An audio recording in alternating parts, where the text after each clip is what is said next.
Today's video is sponsored by Crunchyroll.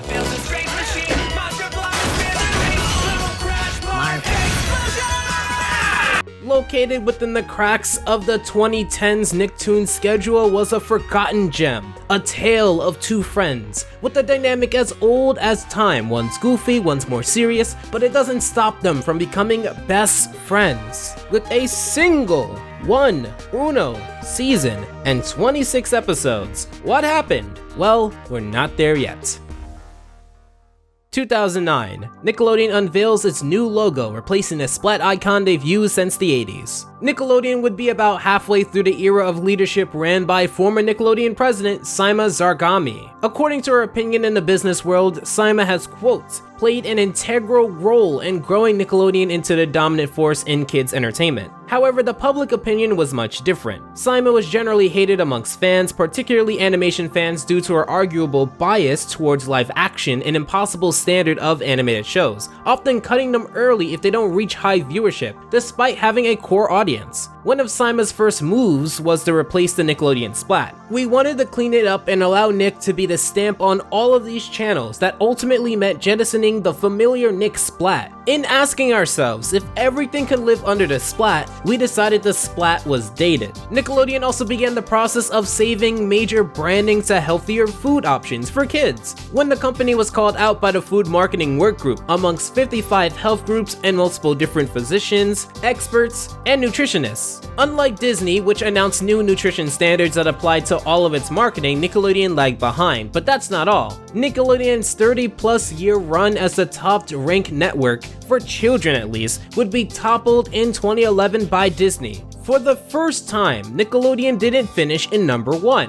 The industry was quick to come up with theories as to why the numbers dropped. Everything from the numbers being incorrect, undercounted, and even the Nielsen sampling being thrown off due to a recent requirement that Cablevision's customers need a converter for all TVs. In short, Nickelodeon was describing this recent news as a glitch. "We don't think there's a glitch in kids' ratings," the Disney Channel said in a statement to The Wrap. "The rating strength of Disney Channel and Disney XD is inexplicable to some, but we are very clear on what's happening. It's the popularity of our programming." Well, let's look at Nickelodeon's live action, considering that this is what Saima was looking at. At the time, from 2008 to 2011, shows like Drake and Josh, Ned's Declassified, Unfabulous, Zoe 101, The Naked Brothers Band, and True Jackson VP would end. iCarly would end the year after in 2012. To replace these, we had Big Time Rush, Victorious, and Bucket and Skinner Adventures. It's clear that more shows are ending, including shows that have been doing very well for the network at the time. Animation-wise, shows such as Chalk Zone, All Grown Up, Avatar The Last Airbender, Danny Phantom, and El Tigre were being replaced with shows such as The Mighty Bee, Penguins, Fanboy and Chum Chum, which, note, was accepted in place of Adventure Time, Planet Sheen, Tough Puppy, Winx Club, and Kung Fu Panda. As much as I enjoy some of these shows, they don't match up to the legacies of these former shows, so it makes all the sense in the world to me. They needed a new fresh lineup if Nickelodeon wishes to compete in the new decade. Speaking of the new decade, starting it off with a lot of people at home watching and creating a lot of content, you have a lot of people wanting to binge, at least while they have the opportunity. If you're a fan of anime or you're basically me getting pushed into it by friends, Crunchyroll is one of the best options out there. Watch anime and read manga in the highest quality possible with no ads, full subtitles for you sub not dub guys, and watch your favorite episodes as soon as 1 hour after it aired in Japan. A lot of you guys are fans of animation and anime, and seeing as Crunchyroll both supports the anime industry and has more than 90% of all licensed anime, you're in for a great deal. Whether it's Naruto, Tower of God, Shield Hero, Digimon, Crunchyroll has it all for mobile, desktop, Xbox, PlayStation, Apple TV, practically every modern device. And if you want 14 days ad-free, sign up at crunchyroll.com/alphaj. And if you do, I recommend getting into Tower of God. I just got into it recently, but it's this super interesting adaptation apparently of this crazy tower. It's full of action,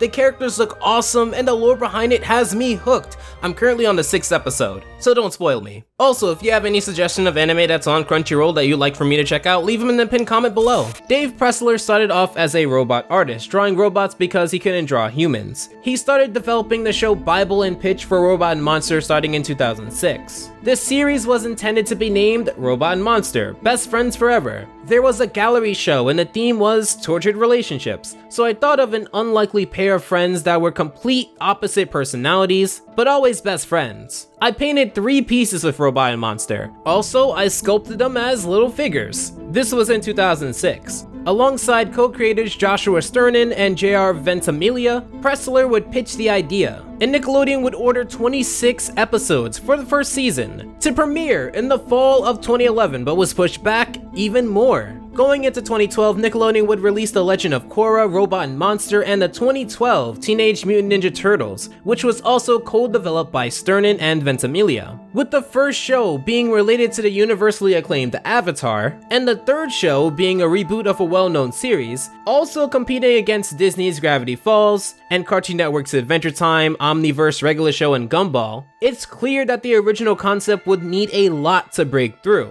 and we'll talk about that more when we talk about The Rise. When Robot and Monster is boiled down to its essentials, the theme revolves around tortured relationships. Although dark, when exposed in that light, what makes it funny and appealing to children is the over-the-top, in-your-face, wacky and cartoonish execution of it. Robot and Monster care for each other deeply, and sans Monster's family and general positive relationships, they may be the only pair to care about each other to that level. Take the first episode, Monster's Great Escape. In that episode, we can see their dynamic greatly. Robot asks Monster to distract Gart so that he can place glue on his podium. Monster happily obliges, creating a big scene to show that he is choking, and meanwhile, Monster places the glue all over Gart's podium as the prank, to which Monster, upon seeing this, warns Gart about the glue, and Robot gets punished by karma. When approached on the topic later, Monster thought that he'd place the glue bottle on Gart's podium rather than making a mess and potentially harming him. This is the core of the joke that is told over and over. Robot generally gets hurt a lot more in the episode because of his snobby, bitter, and sometimes vengeful nature. It is also why Monster just seems naturally luckier within the show, despite getting beat up a lot too. Speaking of jokes, a lot of the humor boils down to the slapstick. Whether it's Robot breaking apart upon being pummeled or Monster panicking, running around screaming and bumping into something, physical humor is the cornerstone of Robot and Monster. But let's move on from the core elements in a meta sense and look at the show in a canon sense. The show is made up of 2 species. Mechanicals, those who look robotic, are made up of different metallic parts and have flat or gear-assisted faces, and then there's organics, those who have horns, skin, fur, can bend their arms or legs, and they don't break apart as easily. Robots and monsters were always at war.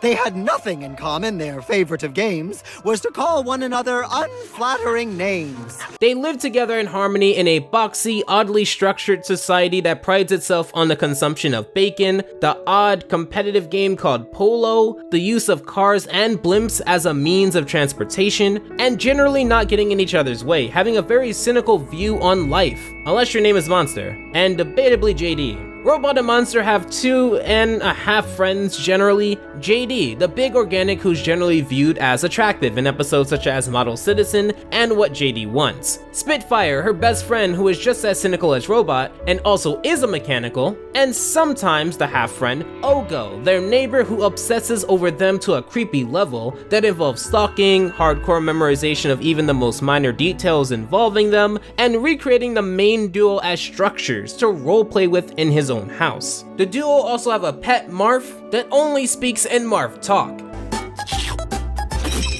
Marf.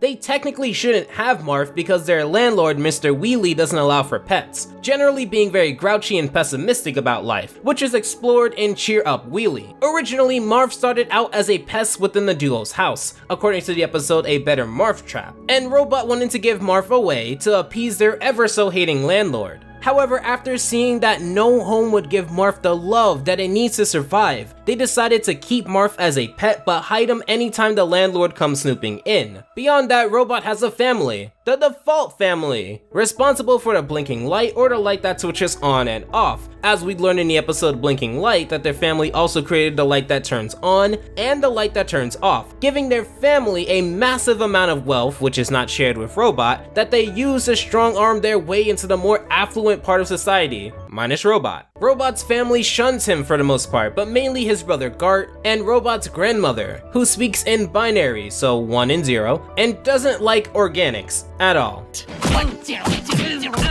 Monster's family, on the other hand, consists of his father Lev Krumholtz, expert Hornica player, his uncle Cuffley, full-time police officer but also a teacher of the traffic walking school who can also give licenses to dance, and his sister Globatha, who has a hyperactive and large affinity for Robot that she takes zero effort in hiding. There's also Nessie, the 6-tentacled owner of the Makin' Bacon, a popular stop of the main duo, who is both a workaholic and generally hates her former friends. I'll be back by 6. I'll be nice and relaxed, and you'll be drowning in bacon grease and despair. Crikey, the town bully who gets beat up by JD and Spitfire often. And I'm here to teach you about anger. Hal Worthaton, the town salesman, who wears contacts that hurt when his eyes grow dollar bills. Never get used to that. Punch Morley, a legendary polo player that suffers from extreme cartoony memory loss. I know! We just went over this! Went over what? And Perry, a co-worker of Robot and Monster, whose face gears are stuck, giving him an eternal smile on his face, which heavily contrasts his actual feelings. You nuts? I'm not happy! I'm miserable! This group of people create the large majority of episodes and contribute the most to the light lore and culture that this show has managed to create. So let's do a deep dive on the 2 main characters. Robot Default. He stole my invention! What a great guy! The smarter and more self-aware of the two. Born into a fairly rich family, the Default family, he works under his brother, Gart, who despises him greatly. In fact, his mother and grandmother also don't like him. However, of the trio, Robot's mother at least tries to mask it publicly. Robot and Monster have been best friends ever since school, and they work in the Blinking Light Factory together. And it seems to me that the Blinking Light Factory has made the Default family at least significantly richer than the average mechanical or organic. The dynamic is simple. Robot is generally the more pessimistic of the two between himself and Monster, and thus he plays the straight man and generally gets hurt a lot. In fact, the duo works because Robot generally has it coming in many situations. However, other times he could just be unlucky for luck's sake. His rivalry between his brother has been well documented in numerous episodes. There's the episode between brothers where Robot is tired of Gart trying to hold him down in life, and thus makes him miserable. I just got a phone call. It's about our parents. Oh no. What is it? They still love me best. In that episode, Gart takes it an extra step further and becomes the landlord of Robot and Monster's building, making their life worse by making it too hot, too cold, and also selling their items. Although Robot and Monster would end up winning in the end, it'd be a rare occurrence. However, another notable part of that episode is that Gart physically cannot process the thought of losing to Robot, often going into this electrical shock, confusion sort of loop, trying to wrap his mind around it. How did it happen? Lost. Won. Something that would come back in the episode Family Business. In that episode, we had Robot walk out on the family business after being disrespected seemingly for the last time. A competitor to the family business scooped them up immediately, and for a very rare time in the series, the family was concerned for Robot, despite the root of their concern being that Robot can give the secret formula of blinking lights to said competitor and ruin the family business. It took Monster's persistent reminders of why the Default family should love and respect Robot for them to even show up and try to talk Robot out of working with the competitor. In that episode, Gart electrically struggled to say even a compliment, and his parents, mother and grandmother, weren't any better. Speaking of, we don't see Robot's father or grandfather in the series. We do see other family members in episodes such as The Party, Blinking Light, and in the former, the episode features Robot's cousin, aptly named Crazy Cousin Gizmo, in which the default family ostracizes and refuses to associate with him for fear of being kicked out of the higher society. In that episode, we clearly see Gizmo was locked away for a legitimate reason, seeing an imaginary friend or partner that no one else could see or really interact with. Oh, I still hear them. I just don't tell anyone.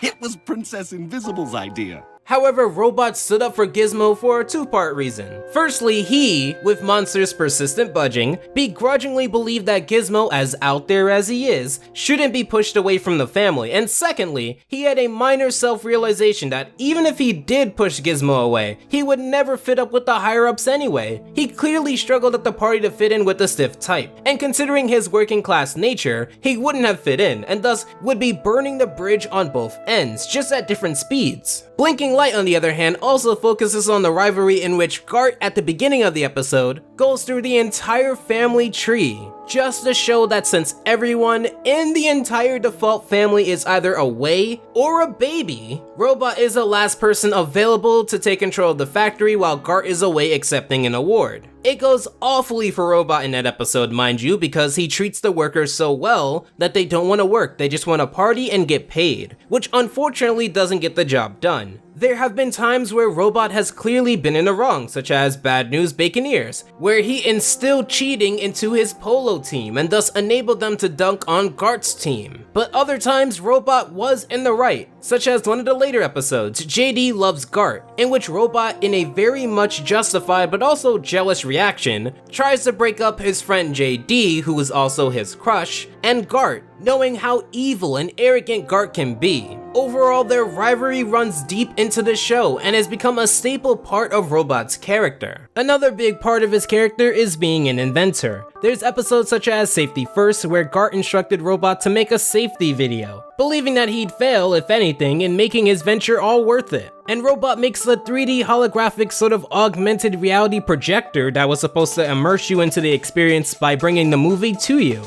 However, of course, it fails because it's Robot, and he's actually not as smart as the show would lead you to believe. You would also have Hornica, in which after Monster's horns break off after either stress or for hereditary reasons, Robot creates one of the most dangerous machines in the entire series. He explains that the process would deliver the worst pain you've ever felt in your life for 5 hours, in which you'll have nasty side effects for the weeks coming after, and only probably would your horns grow back. Of course, Monster, trusting Robot deeply and appreciating him for the genius he doesn't have, goes through with the machine alongside Monster's father, after we see that he also had his horns fall off. We'd see that Robot goes above and beyond to make outlandish inventions that could have been very simplified. They poked fun at this aspect when it came to security in the episode Security Risk, where there were multiple scans and codes and even a part where you had to jump and duck to avoid extra precautions, because Robot was that worried about security. Finally, complete and total safety. There's also the episode Spare Robot, in which we see Robot create basically a clone of himself that everyone likes a lot better. This clone only says 5 phrases, and it's all for doing the work that Robot doesn't want to do. It'll never work, Robot! It'll never work! It's a pretty good episode that has Robot nearly lose his friendship with Monster because he uses the Spare Robot on him, thus leading Monster to believe that Robot doesn't want to willingly spend time with him. This isn't true, and Robot has a well-documented past of not only caring about Monster deeply, but taking his advice, even when it pains him to do it. A great example of this is in Dirty Money. In that episode, he finds a $86 bill in which Monster will only let Robot have it if they cannot find the true owner within a day. Even though they nearly don't, which Robot at the end of the episode reveals that the dollar bill belongs to Gart, someone who wastes a lot of money due to being that rich, ends up begrudgingly listening to Monster's advice and gives the money back to Gart, who just rips it up for being dirty. He'd also showed that he cares in the episode Lil Lugnuts, in which the duo meets their childhood TV hero, Lil Lugnuts, and learn that he's a low-down crook who doesn't appreciate what he has, or had. Okay, this has got to stop. I don't know how much longer I can keep Monster from finding out what a huge jerk you are. Robot would shield Monster from the soul-crushing fact that Lil Lugnuts isn't exactly who he says anymore. But at the end of the episode, we'd learn that Monster was doing the exact same thing to protect Robot's feelings. So this was all just a big misunderstanding. At least it's all over now.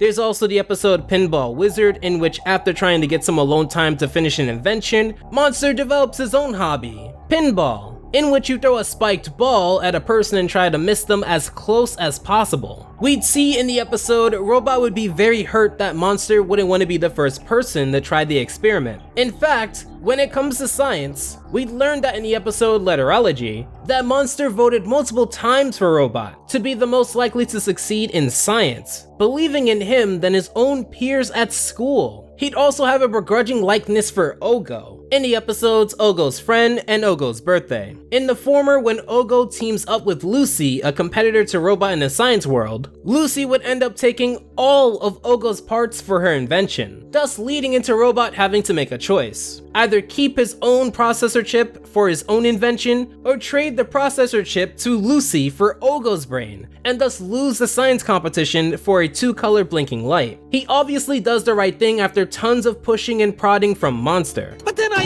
lose. Robot, think of Ogo.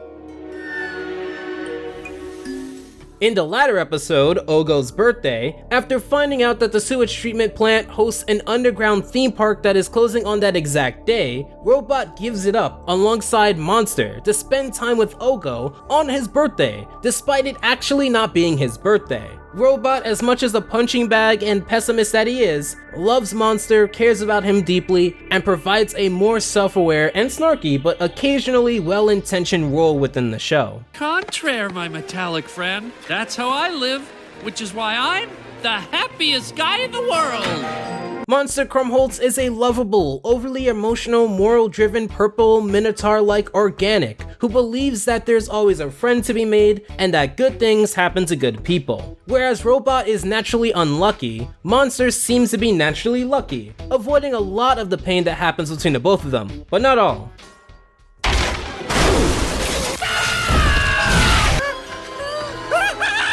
He serves as the grounding and humbling piece to Robot's often pompous and snobby outlook on life. As far as his family goes, we have the episodes Hornica and Speeding Ticket, in which the former has Lev Krumholtz, Monster's father, one of the major characters, who is well known for being great at Hornica, an event that involves horns and sometimes an anvil. However, we'd learned that Lev's horns are also, like Robot's, not real, which leads me to believe that it may run in the family that your horns fall off. It's shown in this episode, albeit to a comedic effect, that organics without their horns are viewed as incredibly weird, which leads me to believe that your horns make you an organic more than any other aspect of an organic within the show. I don't want people pointing at me. I want people pointing with me. The latter episode deals with Uncle Cuffley Krumholtz, Monster's loudmouth uncle who works at the traffic walking school and is a police officer, who according to the Speeding Ticket isn't doing a great job. In that episode, Monster's shown that he doesn't really appreciate Uncle Cuffley's brash and rough attitude, and when Monster tries to reverse the teasing onto Cuffley, he folds like a lawn chair. Why would you say that? Show I love you? Going into a deep depression over his self-worth. Although Uncle Cuffley in other episodes like Don't Walk would be a lot more confident and not so easily phased, it's shown here that under all of that toughness is someone who wants to make an impact in whatever he does. Beyond that, while not interested in science, Monster is highly imaginative. In the very first episode, Monster's great escape, after learning about Robot's prank on Monster back in school, he devises a very convoluted plan that involves Monster convincing Robot that he's always wanted to be an escape artist. So that once Monster performs one of the most dangerous of challenges involving his newfound work, Robot would sit on the whoopee cushion. It's a very complex, complicated, and incredibly superfluous plan that could have been a lot less and accomplished pretty much the same result. We'd also have the episode Apartment 3.5, where Monster gets confronted by Robot on being an adult and leaving your childhood items behind, such as his blanket. Not only does Monster not do so, but he also begins to tell Robot about a mysterious friend called Fuzzy Slippers that lives in the attic, but Robot can never get a chance to see him. This leads Robot to believe that Monster thought up of an imaginary friend to fill in the void that his blanket was, leading him to believe that Monster is in fact indirectly lying and making excuses. However, Fuzzy Slippers was in fact real, and an embodiment of never wanting to grow up and do things that adults would want you to do involving cleaning up. Unlike Robot, who is barely put together well both inside and out, Monster is shown to be generally strong and athletic when needed. There's also the episode Game Boys, in which after Gart did tryouts for the upcoming polo competitions, he figured that Monster should be in charge of the team due to how great he was on the field. And that even though he didn't want to be anywhere near this competition, Monster threatened to walk out, which led Guard into accepting Robot just to keep Monster on the team. There's also the episode Game On, where after Monster was deeply hurt due to Spitfire and JD taking away the home version of the game of the show Ow That Hurts, Monster turns into a different beast, crushing the incredibly tough team of JD and Spitfire, physically dominating the entire game, leading to that duo to lose the game for that day. Yeah, you mess with the monster, you get the horns. Naturally, he would use his physical prowess for good, like in episodes Bad News Baconeers, when he trained his sister's polo team, but other times, he'd unintentionally use it for not good reasons. In the episode Anger Management, we learned that part of the reason Monster is so happy is because he bottles up his anger. In that episode, Monster deals with two people mainly, the recently hired cook named Scale or Scaly at the Macon Bacon, and Moby, a customer here that gives Monster a very hard time. In that episode, Robot clearly wants Monster to stand up for himself against the blatant disrespect given to him by Moby. However, what truly made Monster mad was the fact that Scale continuously messed up his order, in which we would see Monster sleep raging, basically destroying the whole town in an unstoppable fury while asleep. He'd end up confronting Scaly at the end of the episode, and the reprimand Scale received was so powerful, everyone was blown back in the process. Other than that, you're doing great. However, I think what most people know Monster for is being very optimistic and moral driven to the point of being naive. You'd have one of the standout episodes, Come On, Get Happy, in which the episode revolves around Monster priding himself on being the happiest guy in the world. However, he meets the newest employee, Perry, a slightly broken sewage pipe mechanical that has his face gears messed up to appear like he's smiling. And because of this, from the outside looking in, nothing makes Perry upset. This makes Monster go into a depression because of the premise of the fact that since Perry can be happy under any condition, quote unquote, that Monster has the capacity to be even more happy, which makes Monster paradoxically less happy, and wanting to learn to be even more happy. But again, Perry isn't happy, his face is just stuck on smiling, as his face gears are stuck. In which, fun fact, his gears became unstuck in the episode Model Citizen for a very brief period of time. However, due to unforeseen circumstances, they go back to normal. You would also have the episode Ogo's Birthday, where like I said earlier about the sewage treatment plant / theme park shutting down, when the duo learned about Ogo lying about his birthday and thus wasting their time, Monster actually gets upset for a rare time within the series, declaring that he doesn't want to be Ogo's friend anymore. You know what? I'm not sure I still want to be your friend. However, not even 5 seconds later, he'd end up forgiving Ogo, leading into Ogo learning nothing about lying to Monster. Speaking of lies, one of the later episodes deals with Monster lying, in the episode aptly named Monster Lie, in which Perry makes a pretty bad cologne that Monster can't bring himself to say is bad. This leads into him lying to Perry and having Perry waste his life savings, quit his job, and accept a loan from shady individuals just off the reputation of Monster not lying. You see, Perry, like others, many others, knows that Monster is a truly good person at heart and almost always is honest. However, the hole in his plan is that Monster also doesn't want to hurt anyone's feelings. You have another classic episode, The Prince of Scamtown, in which the episode deals with Monster being a little naive. He keeps giving their rent money to a shady guy named the Prince of Scamtown. The deal generally goes like so. He has a bunch of gold to share with the person who gives him the money for a wagon, then a bus ticket, ticket, then another bus ticket for the wagon, and then money for the replacement key as he lost it and needs to get into the bus locker to retrieve the gold. On the surface, this sounds like a scam. I mean, you know, if the whole Prince of Scam Town label doesn't send red flags already. However, according to the end of the episode, he seems legit. I just gave some guy $2 and he gave me this wagon full of gold!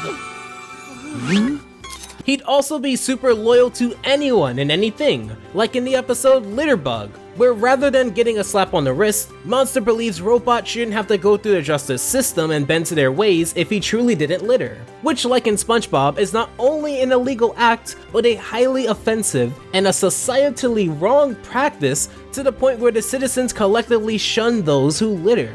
Justice will be served! Monster would drag Robot to the highest of authorities despite actually littering, never believing that his friend for a second would do so. There's a ton more examples, but the greatest example of Monster's character is in the episode Boomerang. In that episode, Gart messes with Robot, thus leading into Monster relying on his morals that karma will get those who do wrong acts. However, because of the delayed karma given to Gart in that meantime, Monster would lose faith in the society, but most importantly himself. He believed in karma to the point of doing wrong acts himself to prove that bad things do happen to bad people, and thus when Monster does bad acts, bad things would happen to him as a reaction. The crystal suitcase. The money. It's gone. I know! That was karma at work! Monster on the whole is a very morally driven character because he wants to spread joy and happiness and instill confidence and joy into the people around him and make the world a more optimistic place. The fall of Robot and Monster isn't grand or well documented, so allow me to state a few deductions. It was clear that around this time, Nickelodeon and Disney focused a lot more on live action, leaving their animation side to play a secondary role. Although Dave would say, quote, "I want to thank everyone for watching. The ratings for Robot and Monster have been great. Nickelodeon is airing new episodes every Saturday and Sunday. Spread the word and enjoy," implying that the ratings are great. In 2012, just only a year later, he'd end up appealing to the fans to write Nickelodeon and tell them how they truly feel about Robot and Monster. This Blogspot article goes into great detail explaining some of the thoughts happening around the time, being posted just 2 days before the show would premiere. It starts off by stating that Robot and Monster was not cancelled while in production and that everyone is happy with the show. However, within the comments, an anonymous user, let's call her Amanda, would say, "Dave, please give Robot and Monster a second season. I and my friends and my family adore this show so very much, and we would really love it if you gave this show another chance. It has a decent amount of fans at the moment, and I would be so happy if the show got a second season. Please, give it a chance. It is my all-time favorite Nickelodeon cartoon. You're barely giving it a chance." Dave would respond, "Amanda, so glad that you love the show. I am afraid you don't understand that I don't have control to keep the show on air, and that is the network, Nickelodeon.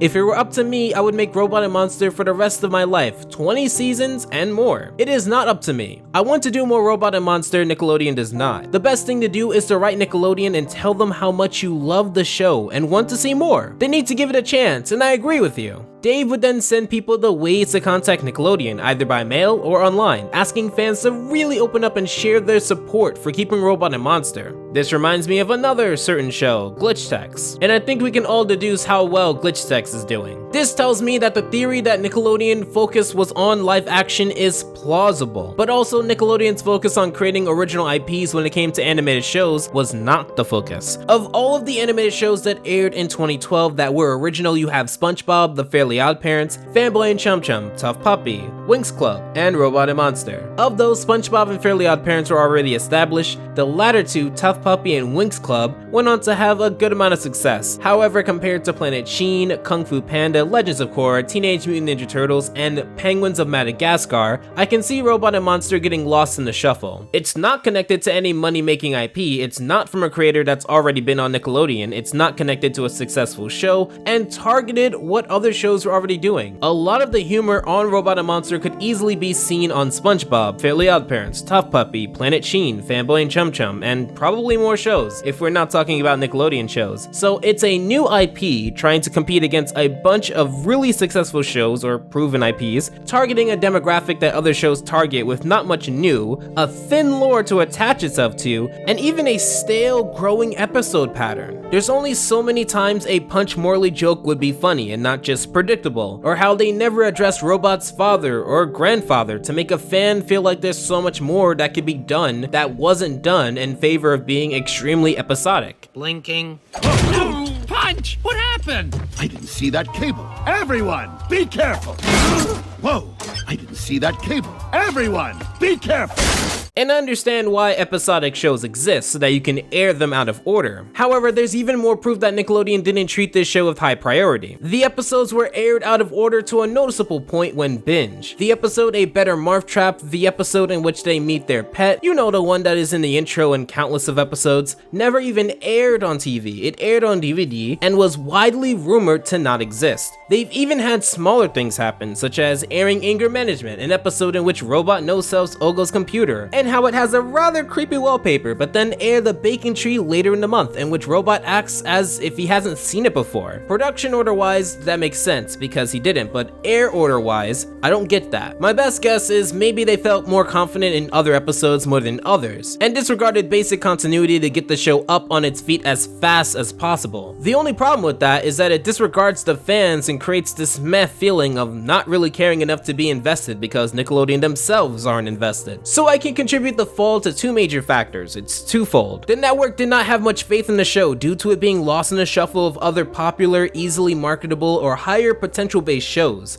And the show itself had such a thin lore, even for a comedic episodic based show, that it was not much to grasp onto and create this mass amount of long-term fans for. That cycle led to season 2 to be scrapped, with 2 episodes never coming out even to this day, 2 episodes being released on DVD, and the final episode to air July 19th, 2014, titled Monster Hit. The episode premiered on Nicktoons, like 5 of the last 7 episodes, the other 2 never being released around the time of the last episode, to be released on DVD. To call this a finale would imply that there was a beginning and middle, which there wasn't. It was an episodic show with an episodic ending. However, the ending never implies that the show is over, but rather that this is one of many. However, at the same time, it is a 30-minute special that seems rather musical. It revolves around Robot and Monster becoming stars in the music scene, forming a band, and making money while retaining their friendship. Now, if you've seen really any version of this sort of episode, you'll know that with fame comes problems. And in this instance, it's Robo Ono, Sensei's daughter, who sees music as art, sees Robot as someone who only wants money, and is perceived in this episode to be unlistenable, except to Monster, who experiences love. He wants to perform mine!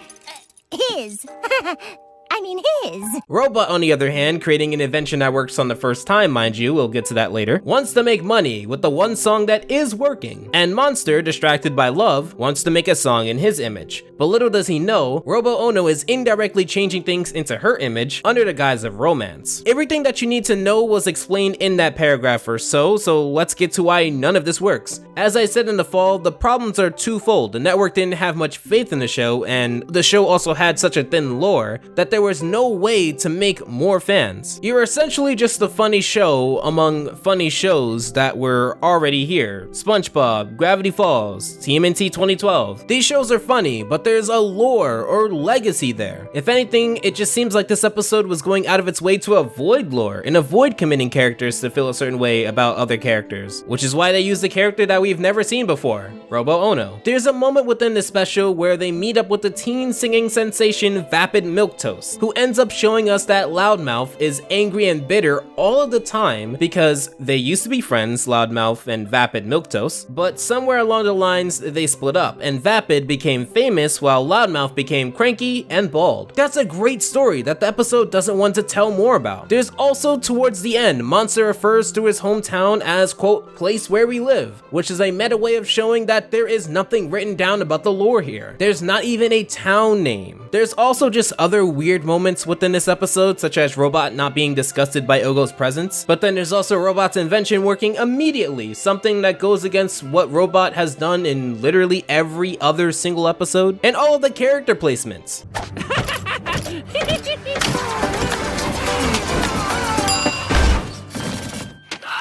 Behold! Was JD really the best person to replace Monster when he went rogue, or was that the voice actors that was available? Would Spitfire really want to sing on stage at the end, or was it just the fact that that voice actress was available? The devil's advocate side of me would say that just because there's a thin lore, that means that there isn't a lot written in concrete yet, and I would say you're right, and there wouldn't be much I can hold this episode accountable for lore-wise because of that thin shield of not having any. But of the little that I know Robot never invents something correctly, unless it's to later destroy it. However, let's get to the main dish here, the prime aesthetic that this episode begs for you to understand. There's explosions, lots of fights, and what they did at the end was try to reach that aesthetic. Once they sing that last song that we, the viewer, would understand is a song that isn't bad, it's perceived as the worst song ever and then the opposite happens. Because the show has built up that the main duo do not receive happy endings often, especially with a song that isn't about love, but is about spiders, as Robot predicted. We're Robot and Monster! Good night, place where we live! Robot and Monster hug amongst the trash throwing, exclaiming that they are Robot and Monster, best friends forever, and that doesn't work. I understand the intention of showing that even though most people don't like this duo, that they like each other, amplified by the fact that they're showing love for each other amongst all of the hate and chaos around them. However, it doesn't make sense. Monster turning on Robot for some girl he just met doesn't seem like a Monster thing to do based off of all of the other episodes. He loves Robot and would never make an ill-timed judgment like that. It just seemed like a forced way to drive a wedge between the two. Wouldn't it have made more sense for the tension to be because of the perception of Robot and or Monster having conflicting ideas with each other? Crazy idea, crazy thought, considering the sheer generic plot, but you could play to Robot's general unattractiveness, pushing Monster to stardom given that he's naturally lucky, and give him everything that he ever wanted, including a permanent set of horns, and he has to pick between everything that he's ever wanted and Robot, and of course he picks everything he ever wanted. Like, are you crazy? No, I'm just kidding. However, a nice fake out would be a great way to keep the audience on their toes, but nope. In the end, he'd take Robot over everything that he's ever wanted. Replace Robo Ono with Monster's family, even Robot's family, stating that they would make Monster an honorary default. Raise the stakes even higher by having JD and Spitfire toss Robot aside, siding with Monster. Like, make things dramatic and even traumatic for Robot. That way you can truly test their friendship. Let Ogo, of all people, toss Robot aside, even though he did that and Ogo's cool. Let Marth not even want to associate with Robot. Let Mr. Wheelie kick him out for not being able to pay rent. Do whatever you have to do, and granted, some of these suggestions are way too over the top, but you get what I mean here. Use the characters we've known for the whole season to create suspense in this last episode, rather than this safe and generic trite that wouldn't make a toddler look twice. Stealing some words from our community, this finale was painfully average to an otherwise hidden gem of a show. The episode was delayed once for a new Sanjay and Craig episode, but bear with me here, it was delayed again for a rerun of a SpongeBob episode on Nicktoons.